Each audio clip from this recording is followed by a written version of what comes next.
We're going for round 2 today because I were out here yesterday and I recorded this thing that I'm going to do, and a bit of a disaster really because it was so windy you couldn't hear what I was saying. Edge of town here basically. 6-month update, if you see what I mean. Alberta's funny. Because what happens in Alberta is you get these, certainly where we live, you get these winds called Chinooks, and they come from, well, actually they start in Vancouver, and it's a function of the rain in Vancouver altering the pressures on the other side of the Rocky Mountains, and then when it gets over this side you get these hard, heavy and very, very windy, hot winds really. It's just starting to pick up here, but I think we'll get away with it. Very, very hot winds, well, comparatively speaking, and it's very strong. We had 100 and something mile an hour winds yesterday and gusts and whatever, and we've got a bit of a, over here somewhere, I'm going to have to turn around, over here somewhere we've got a massive fire. Bit of drama and prairies.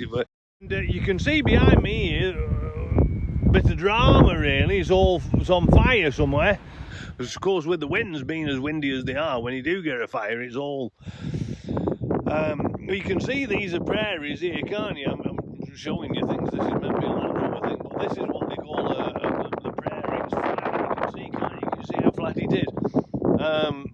And this way is pretty, I mean, largely quite boring, really, I suppose. They do say, they say in Saskatchewan, and they can sit on front porch at the house and you can watch your dog run off for 4 days. There's no there, it's flat. And if you go this way, he says, pointing that way, if you go other road, you got mountains that way. You can normally see him, but he's a bit hazy at the moment on horizon-y thing, and you kind see him much any road. So I brought the out here. I'm going to I'll take some little video footage of stuff and you can have a see. But I've come out today because I was going to give you, I've had Finn about 6 months now, give or take, and I was going to do a bit of a sort of a 6-month review, I suppose, is what we're planning on doing, and so that's what I'm going to do. So what have I got to tell you? Well, I suppose I could start with bad things first and then go on to good things, or what should I do? Yeah, I could do that, couldn't I? Start with bad things. So there's a few things. Oh, come on, dog. There's a few things. No, dog's here. Look, he's over back somewhere. Can't see him. There he is. Look, the fluffy puppety. So, biggest issue I think for me is the engine. I've got the P400 in this, and I know people are all over the P400 like a cheap t-shirt, but I don't like it. It's not a Defender engine. It might be fine for a Range Rover or a Range Rover Sport, or something like that. It might even be good in an Evoque or a Discovery or something, but it's not a Land Rover Defender engine. It's not right somehow. It's too powerful, and the revs are it's all rev and no go. There's no low down torque. It feels wrong, it sounds wrong, it just doesn't, it's not good. It's not good when you're towing. I've only got a tiny caravan, and my Range Rover used to tow that with a 5-litre supercharged V8, and I would get almost twice the fuel economy out of that, more power and more torque, and twice the fuel economy when I was towing with it. And it's only a tiny little thing. I don't know why this P400 doesn't do it. It's got no engine braking at all, which is actually quite a bad thing when you're doing a lot of mountain driving. Mountains are over yonder, as I've mentioned, and we go that way quite regularly because that way is boring. And we go that way quite regularly, and I'll do thousands of miles, 15,900 miles I've got on Finn now. And that's a lot of miles, and I bet you half of them have been in the mountains, and there's no engine braking, which means you can't decelerate for curves when it's wintry and icy, and you can't, it's not nice to go round corners and you're on brakes all the time, and it's a very unpleasant driving experience if you're like me and you're used to gearing down for a corner. And gearbox doesn't help because there's 8 gears. And so when you've got, because you need all the engine braking you can get, you've got dump 4 or 5 gears just to get those revs up to 5,000 or 6,000 RPM to get any engine braking out of it at all. And it's not great, and it's just that driving experience is quite poor, really, for a man that likes drive the thing. What he wants is a big diesel in it, and I know Land Rover make a big diesel, but you can't get it in Canada because Canada. So we've no diesels here at all. We've got the old V6 thing, the crank breaker. We've got that, but you can't get the inline 6 diesel that Land Rover are making, or even the 4-cylinder, really. You can't get any of them. Now that's a bit of a drama, really, because it's not right. Engine's not right for a car. It's not. I had the P300 before, which, and that were a far better engine. It was just more honest. It were more Defender. It was underpowered and what have you, but it had a little bit more engine braking.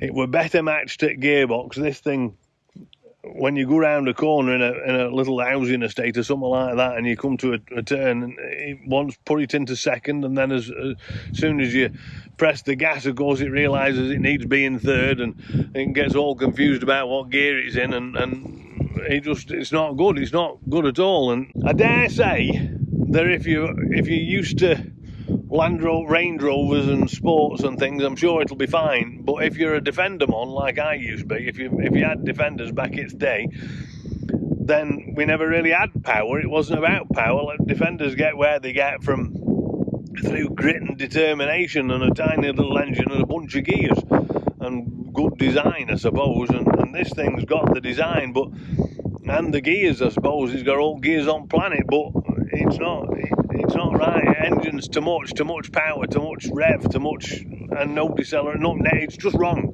In every kind of way, it's wrong. What else can I tell you about it? Lighting. Internal lighting. There isn't any. You can't find, if you want to use the Land Rover for work somewhere along the line, and you need to use the back, if you want to get it back or something like that, you can't use the lighting. There ain't none.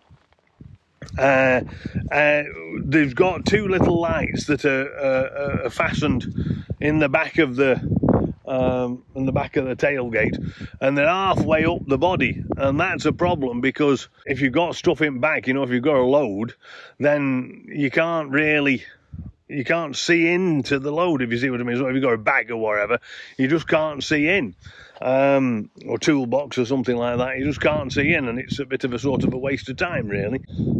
I had to fix Taryn's gear shift the other day, and I had to fix it in dark because it was -40, and I did it in cab, and there were no light, couldn't see. I had to go home and get some flashlights and then sort of jam them into the sunroof and whatever to get to see, really, basically, is what I had to do, and that weren't very good. So what else is a bit rubbish? Armrest.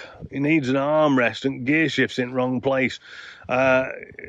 Because the gear shift is so far forwards, and because you've got to change so many gears, as you change the gears, your arm's always in air. I'm change hands here because my gear shift's in this, and your arm's always in air. Bump, bump, bump, bump, bump, change that gear. Bump, bump, bump, bump, bump, change that gear.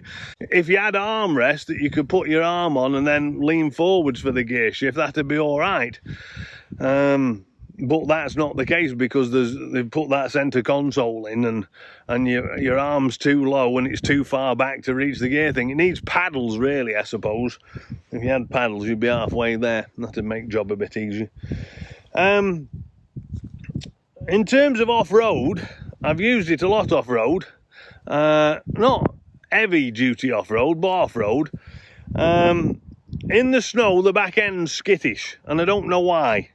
I can't seem to figure it out. It's got nothing to do with the tyres, and it's got a little bit more to do, I think, with just the way the platform's designed. The Range Rover, when it was in snow, when you went round a corner, would sort of stay planted, but the Defender doesn't. The back end kicks out all the time, and it's a bit wibbly wobbly, and it's all a bit funny, really. So that's not the best. So it doesn't feel as stable as the L322. I haven't driven an L405 in a long while, so I can't tell you. But in terms of angles and approaches and all that kind of stuff, there's no real difficulty. It'll go everywhere you want it go, and it'll do everything you want it do, and that's sort of good, really. The approach angles and all that kind of nonsense are fine, because I suppose somebody designed it well for that sort of thing. The 8-speed's a bit of a problem if you're trying to recover in snow, because you want to start off in a lowish gear, you know, for sort of pull, but it rapidly runs out of gear and it rapidly wants to change into fourth. But then, of course, you're changing gear in the middle of a sort of an acceleration, and that's not the best either. That's a bit rubbish too. There's not a lot of space in boot. There's less space than you'd think, really. There needs to be more room. 130, I think, is going to fix that problem, but storage space is a bit of a drama. We often go camping, and when we take kids camping, we put camping gear in and dog it back, and it's full, because you can't pack camping gear up, really. It's a bit hard to pack it upwards. What you naturally sort of do is just spread it out, because backpacks and the like sort of fall all over, and I use the back a lot for tools, so I don't want to build a cage or a box. A lot of folk have got boxes and things to do, you know, put the stuff in, and that's fine, but I need the space, because I can't have anything in there permanently, because I need to throw all sorts of manner of stuff in, if you see what I mean. And so that's a bit of a drama. That's not the best either. There is space if you load up, and if you have tall things, that's all right. But if you've got stuff that's sort of like bags and bottles and all that kind of stuff, camping stoves and stuff, they tend to scooch about and fall over. It's not the best, because they fall on dog, and dog can't sit in back with kids, because kids and books and bags and computers and all that nonsense. So that's not ideal in that sense.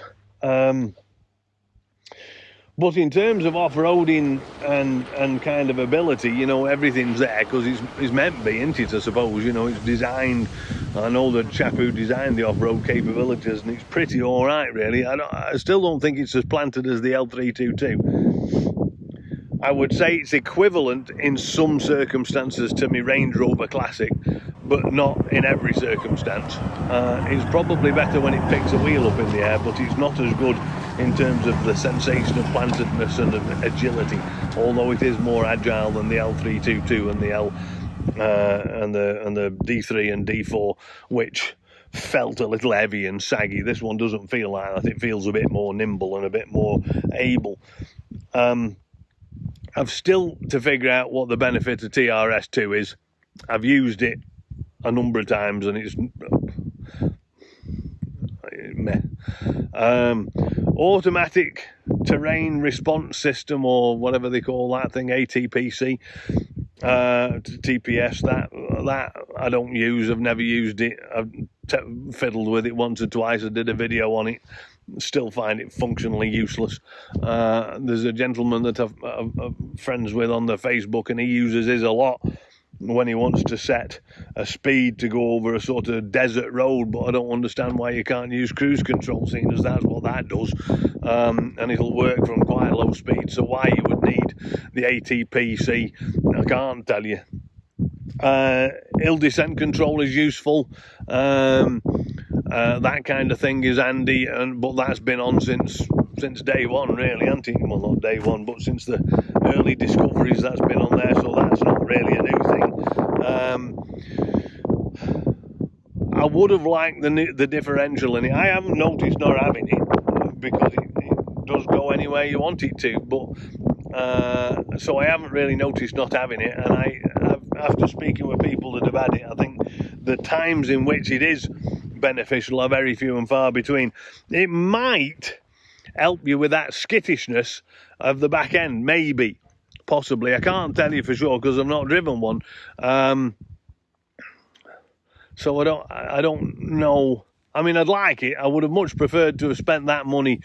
I mean, this was a build off at lot. You know how I came by it, so it weren't my spec or my build, and so you know, not having it is a function of what was there to have, if you see what I mean. So I would have spec'd it if I'd have spec'd my own, The accoutrements that you see behind you, these sorts of additional extras to the Explorer pack, or whatever, is it the Explorer pack? That cubby box and the roof rack and the ladder on the other side, paramount. I use those daily and they're outstanding. Really get a lot of use out of them. High value, easy to use, capacious, good technology, well built, well designed, just nicely done. Roof racks well designed. In the top there you've got these Thule groove systems that you can fasten anything in. That's handy, so that's good. Tyres, you can see I've added mine. These are Cooper AT3s, little oversized. These are 33-inch. You can just about squeeze them in. Stock tyres are no use. They're no use off-road. They're all right on-road, if that's what you want to do with it. But I'd probably think about getting the Duratrax if it's an option for you in your region, rather than the kind of the Wranglers that they come with, or the whatever the other Continental things are. Fuel economy is dreadful.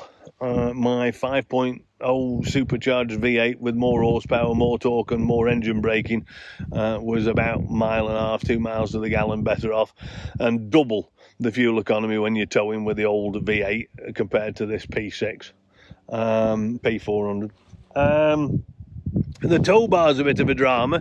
I will spin round and show you how that goes, but this tow bar, it sticks out a long way, and it's got to get rid of the spare wheel, so you get a lot of bang on that tow bar because your drawbar length's increased, and that's not the best either. That's a bit of a poor design in terms of hanging out the back, but that's a regional thing. That's a North American problem as a function of their kind of quick fit, whatever you call them, the quick fit sort of receiver hitches, not being they're a bit clunky. I mean, they slide in and out nicely and they're handy to change, but they do make a lot of noise and they bang all over the place, and it's a bit of a problem when the drawbar on your trailer's quite low too.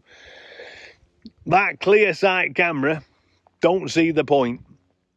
It's $500. I wouldn't spend of anybody's money. Just have a regular mirror. You can see what's going on. If it went automatic dim dip, that'd be great too. But that clear sight thing, I don't use it very often at all. Only when it's bright and being dazzled behind me for the dim dip function. That's basically it. Yeah, I find it misleading. I find that it doesn't give you a true representation of the image out the back. It's not the right scale.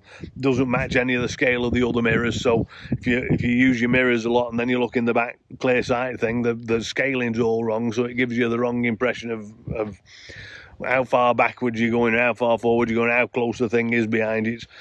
It's very misleading. I don't like it at all.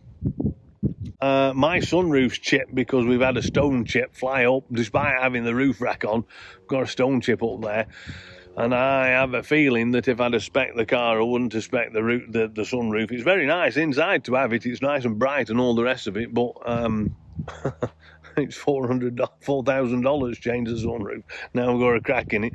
There's no glass cover here in Alberta because stone chips are fairly common, and the insurance companies won't back away from it, so that gets out of that way. But otherwise, in terms of driving, it's very comfortable. I mean, it's a significant improvement on the other one. I mean, your shins aren't hot.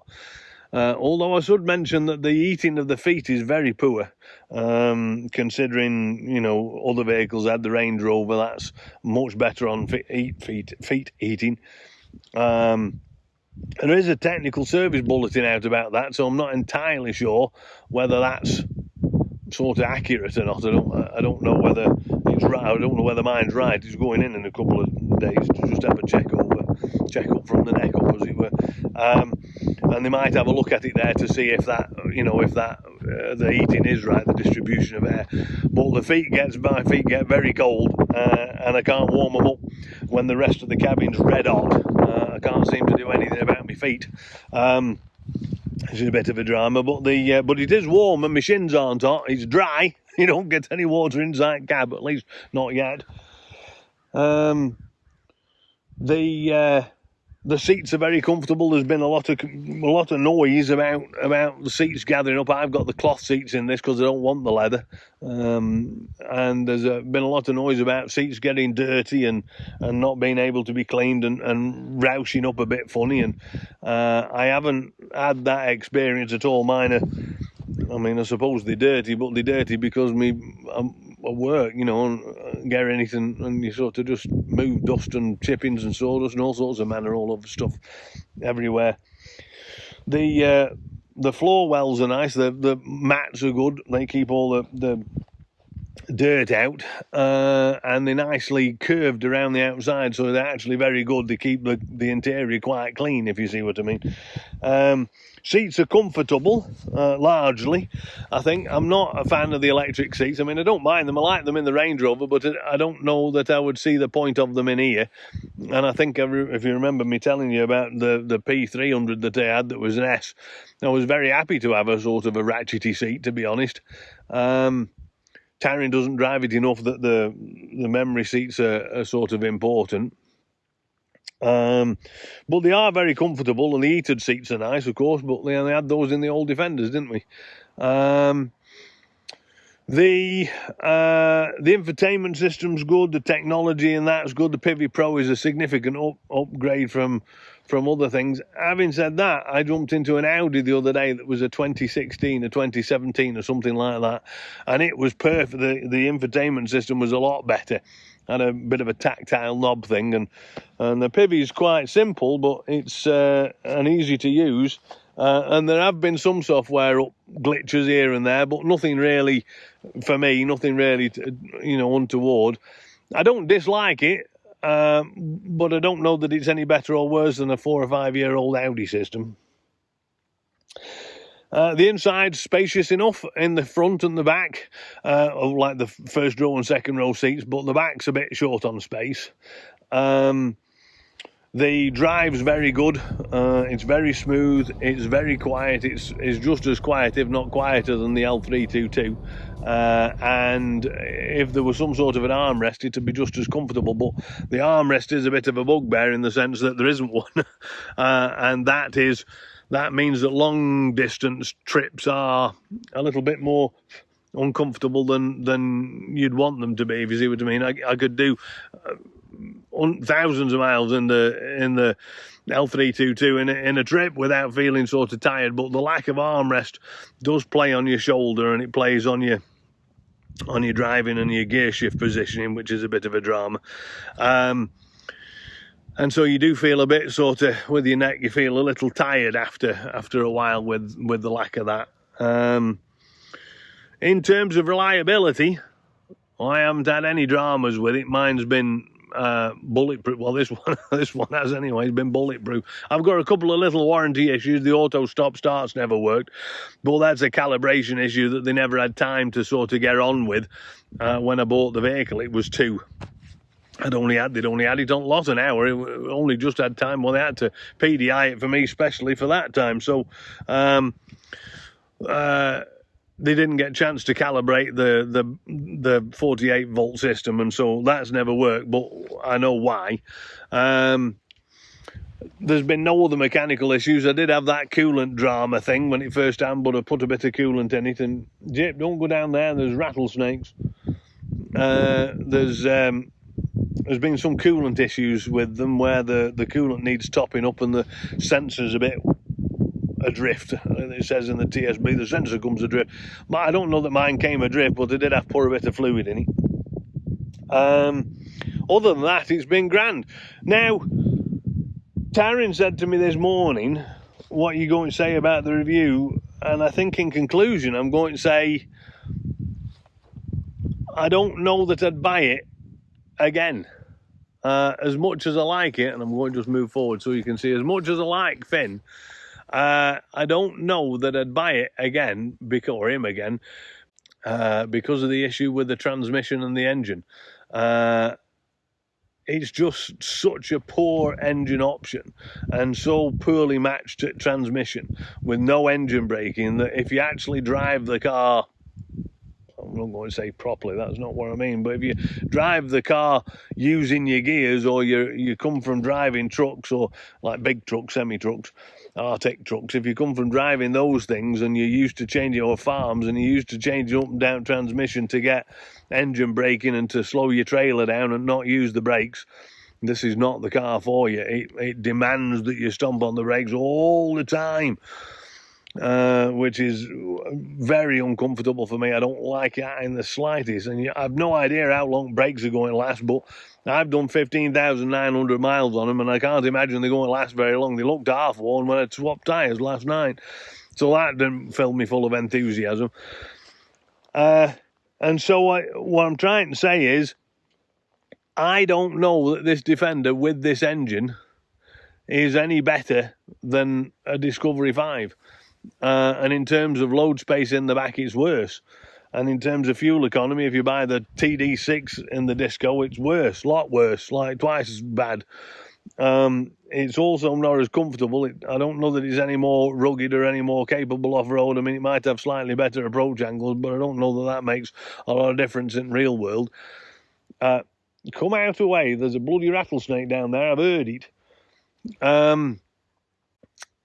The panniers nice, and the roof rack's nice, and the ladder's outstanding. So for a man that uses those things daily like I do, that is probably the only reason to go for the Defender, because in frankness, although it's unique and it's interesting and it's pretty and it has some quirky looks and some different things and a bit of a better Privy Pro system, to be frank, it's not $30,000 or $40,000 more money than the D5. It just isn't. And the other thing I've got to tell you, I think probably, is that my P300 that I bought was an S, and it was 71,000 Canadian dollars, and this is 95,000 Canadian dollars, and it's worse. The engine's worse and the transmission's worse. It's just worse, like it's worse. And so what I'm trying to say is, I think if you were making, a lot of folk reckon I'm from Yorkshire. I'm not from Yorkshire. I'm from Derbyshire. And I don't know whether that makes me more cheap or less cheap than Yorkshiremen. So the money is important, especially because I don't have a lot of it. I'm not a rich man, and so I don't buy it for like the joys of having this sort of fancy tackle on me drive. I could care less about that. It's usability and functionality, and I was hoping that the new Defender would be all of that. And after driving it a bunch, it's all right, but it's not. It's no better or worse than a D5. But it is $30,000 more money. I could have bought a 2018 D5 for 45 grand and had the nice diesel engine in it, which would, has some engine braking and does 40 miles to a gallon. Whereas this does maybe 20 miles to a gallon. Well, not even that. I looked the other day, and we'd just had a big trip up to Emerald Lake, and it did 18.3 miles to the gallon, which is a lot worse than Range Rover, where my 5 litre used to do 20. Anyway, so in review, that's my review. I do like it. I love it. And I know I sound like I'm complaining, and I suppose I am really, but I think that's also part of what we do as Land Rover owners, don't we? All make a lot of noise about the things and what we don't like and what we do like, and so I suppose we just have I'm stuck with it now. And I dare say that if you can actually get a diesel, if you live in Australia or Russia or, let me think of it, anywhere else in the world, you can get a diesel in this, and it'll probably be a killer car. But this thing, with this stuck in Canada, in North America, where for some reason or other Land Rover just want you to have this petrol malarkey, then it's not doing it for me. Anyway, there we go. Grand car, very nice, love it lots, excellent at what it does, not worth the money. You